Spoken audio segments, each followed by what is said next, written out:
Hello everyone, my name is Jeffrey Pereira, and today I'm here at the UCSF School of Medicine with Dr. Carla Perissinotto.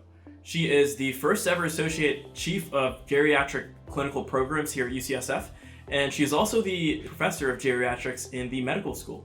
Dr. Perissinotto, it is a pleasure to talk to you, but I'd like to start by asking, who are you and what do you do? Great question. Thanks so much, and it's nice to see you, and thanks for having me. So who am I? I am a woman named Carla.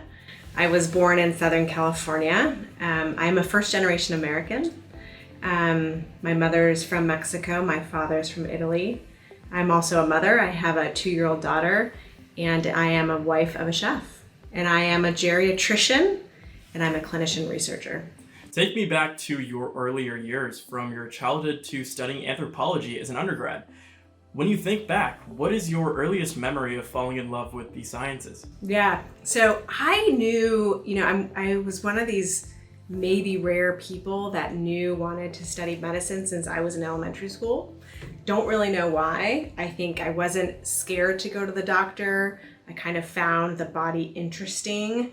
But more importantly, I think what drew me to science and to anthropology and health is just this overall holistic view of health, that what makes me healthy or what makes me sick has as much to do as my biology as it does to do with the world around me. And that's really what led me to a medical career, but also a research career. So as a teenager, we're often told the quote, "You're the average of the 5 people you spend the most time with." What were your friends growing up like? And do you agree with this statement? Ooh, okay. So what were my friends? So interestingly, I am still friends with some of the people that were my friends as a teenager. And so I think the qualities that I see in my friends and what sustained me is people that were compassionate and thoughtful about the world around them, were dedicated to their family and friends, some more studious than others, but definitely a sense of curiosity. So it's kind of neat actually that I have a cohort of friends, actually dating back even to elementary school, that I still call my friends to this day. So who or what inspired you the most to venture into the sciences? Oh man, that is such a complex question, because I think it delves in a little bit to how do you define science. And you could call it the social sciences, or you could call it the medical sciences or the biological sciences. And I would say that probably 3 key people in my life. So one, I had a close family friend when I was living abroad in Spain when I was in 5th grade, who was a doctor. And she was my tutor. And so she was one of the people that gave me my first textbook on medicine. So she was one. Number 2, my father was a linguist and more in the social sciences, so really taught me to ask about questions about the world around me and how we think about language and how we think about history and how we think about culture and how we think about discrimination, and really taught me, I think, the importance of being curious. And then third, my mother, who worked with immigrant communities, and again, instilled in me these principles that when we think about health, there are other factors that go into people's health. And so that's what inspired me. So now you're an expert in geriatrics. For those out there who may not know what it is, what exactly is geriatrics? Geriatrics is the study of and the care of older adults. How do you define an older adult? So some would use the definition of who's eligible for Medicare, so being over 65. Others would describe it as a physiological age rather than a chronological age. So it's really an expertise in the process of aging. How does medicine differ between older adults and younger adults? Well, really great question, and something that we don't do well. And actually what drew me to geriatrics is that as I was a young medical student, I was recognizing that we were using the same principles to care for an older adult and a younger adult, and it didn't quite make sense to me, because I knew, for example, that with pediatrics, we often think about medication doses that are different or different disease trajectories that were different, and we don't do that for older adults. So I really think about with aging is the fact that we have to think about how medications affect our body pharmacologically differ, our functional reserve may be different, and our risk of severe illness and decline is much greater as we get older. So after understanding that geriatrics was something you were really interested in, how did you approach pursuing it?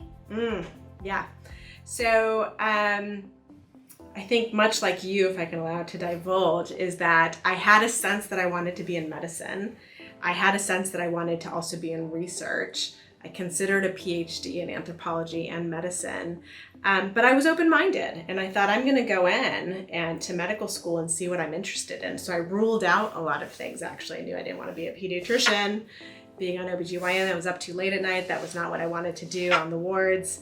And I found internal medicine really fascinating in terms of understanding really complex physiology and illness and then applying that to older adults. So it was ruling things out and then meeting mentors and meeting people working within geriatrics that I thought, that's who I want to be like. And those are the people that I want my colleagues to be. What is your hot take? What is my hot take? I don't know what that means.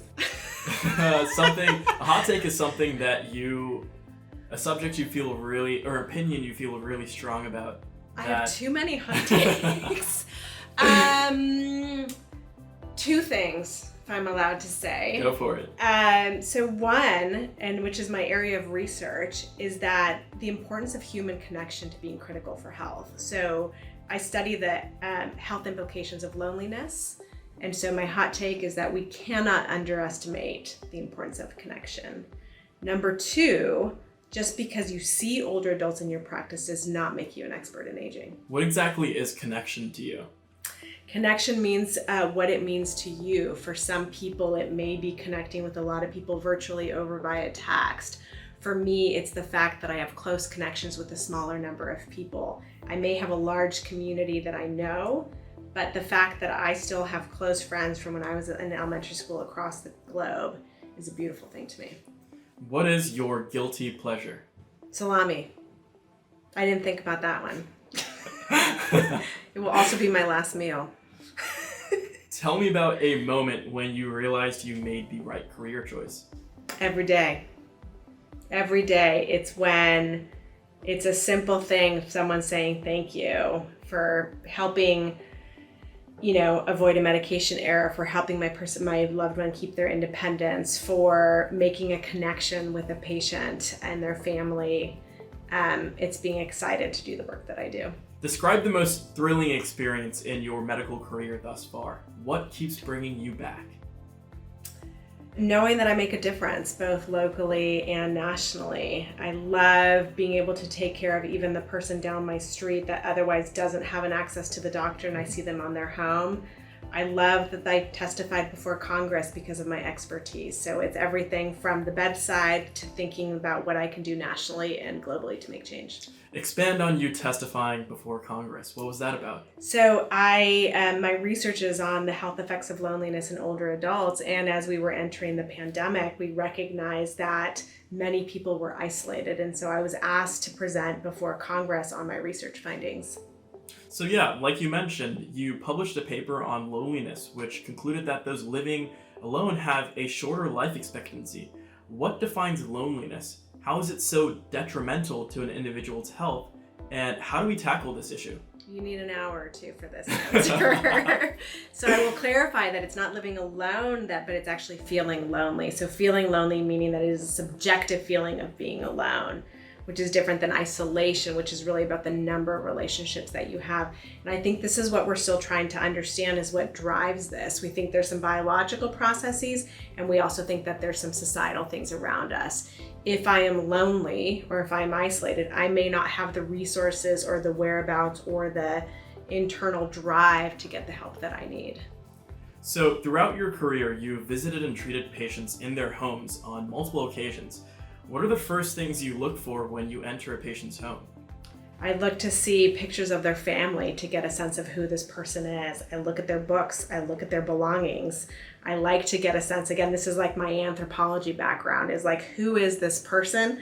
And then I'll look at their medications, and then I look at what food they have, is their food security, and I look at who their support system is, and I looked for safety hazards.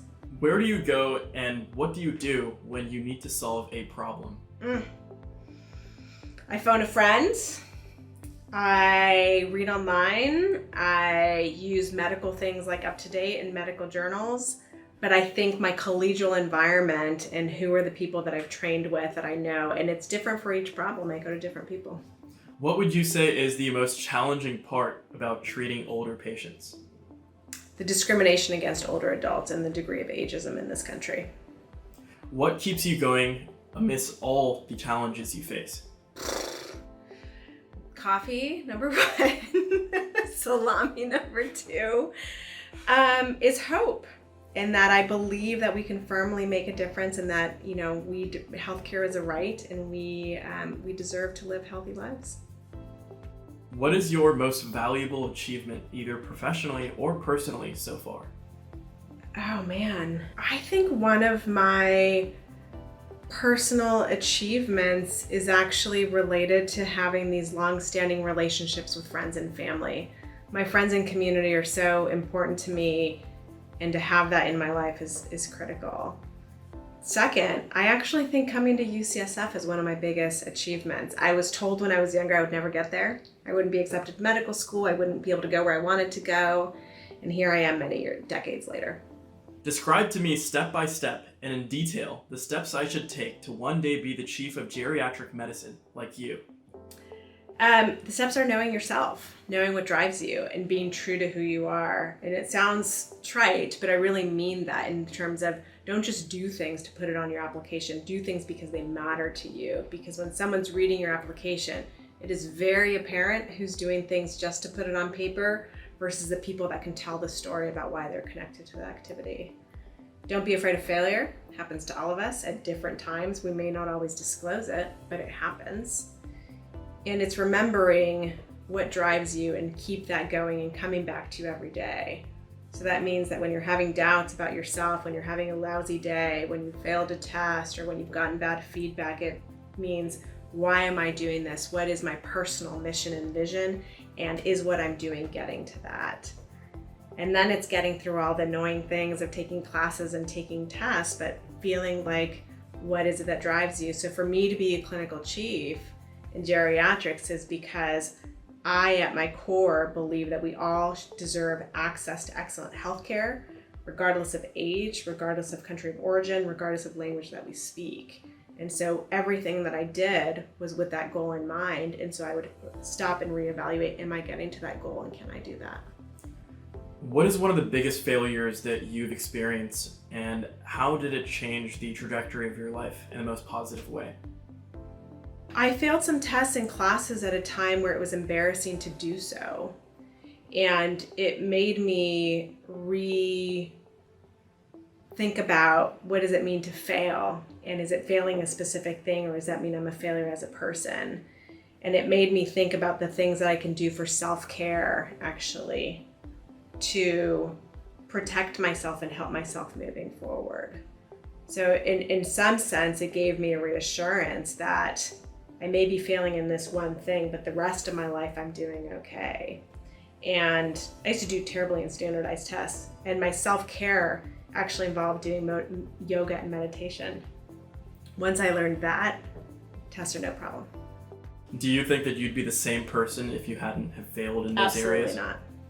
Absolutely not. Took me a long time to realize that, but absolutely not.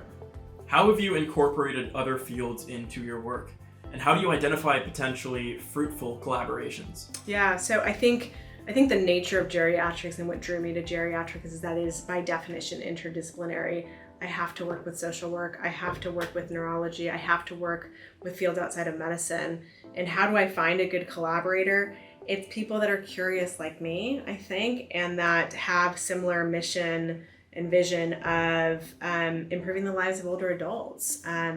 It's responsiveness over email or persistence on a topic. And I think one of the things that I love in my work, especially in my work on loneliness, is that I get to work with people that have worked for amazing community-based organizations. So that's actually, I think, probably one of the favorite things that I love about my work and what I do is the collaboration outside my field.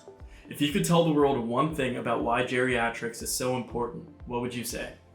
We're all getting older as we speak. And when we fail to recognize that older adults have different needs, we are literally discriminating against ourselves in the future. And it is something incredibly beautiful to care for people that have given so much to us and that we can learn for. And if we just stopped and slowed down for a little bit, we have so much to learn. Thank you so much, Dr. Carla Perissinotto. It was a pleasure talking to you. This was so fun. Thank you. Bye. Bye.